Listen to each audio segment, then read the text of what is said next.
జై శ్రీరామ్. నా పేరు Tirupati. Welcome to Hindu network channel.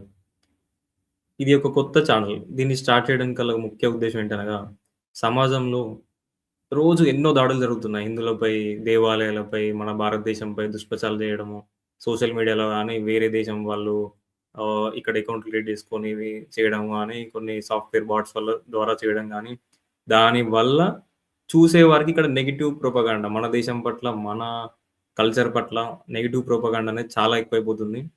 వీటన్నిటిని అరికట్టడానికి మనందరం సమిష్టిగా కలిసికట్టి ఈ ఛానల్‌ని వాడుకొని వాళ్ళ ప్రొపగాండాని తిప్పికొడదామని ఆశిస్తున్నాను. దానికి మీ సహకారం తప్పకుండా కావాలి. మీరు కూడా నాతో పాటు ఈ ఛానల్‌లో జాయిన్ అయ్యి రోజు జరిగే ఇన్సిడెంట్స్ వీక్లీ ఒకసారి మనం డిస్కస్ చేద్దాం. దాని ద్వారా అందరికీ తెలుస్తుంది. ఇంకా కొన్నేంటంటే గోరక్షకులపై దాడి ఇవి మీడియాలో వస్తాయి. కానీ దాన్ని వెంటనే అణగదొక్కేస్తారు. సోషల్ మీడియాలో గూడా పెద్దగా రానివ్వరు.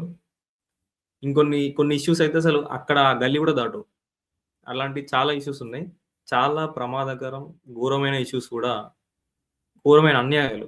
అవి గూడా అసలు పక్క గల్లీ గూడా తెలవకుండా దాచిపెట్టారు కొన్ని కొన్ని న్యూసులు.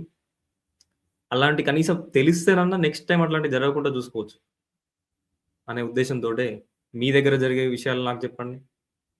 దీని ద్వారా అందరికీ తెలుస్తుంది. వాళ్ళ దగ్గర జరిగేటి చెప్తున్నారు. ఇలా ఇలా న్యూస్ తెలుస్తుందనే భయంతోనైనా కొన్ని ఇన్సిడెంట్స్ జరగకుండా ఉంటాయి. చాలామంది బాధితులకి మనం హెల్ప్ చేసిన వాళ్ళం అవుతాం.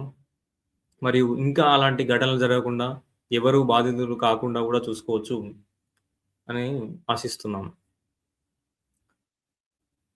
లింక్ డిస్క్రిప్షన్‌లో ఉంటుంది. ఆ డిస్క్రిప్షన్ ద్వారా డేట్ అండ్ టైమ్ చూసుకొని మీరు అవైలబుల్ ఉంటే జాయిన్ అవ్వండి.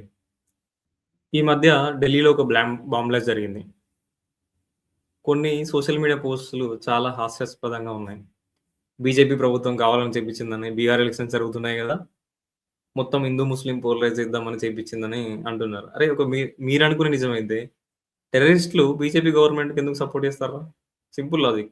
ఇది గూడా మిస్ అయిపోయారు. ఇప్పుడు ఆస్ట్రేలియాలో కాల్పులు జరిగినాయి. అది గూడా బీజేపీ ప్రభుత్వం చేపించిందా? లేకపోతే అక్కడ ఏమైనా ఎలక్షన్స్ జరుగుతున్నాయా? అక్కడ ఆర్ఎస్ఎస్ ఉందా? పొంతనలేని వాదాలు. పొంతనలేని వాదనలు ఏదో ఒకటి మాట్లాడేద్దాం.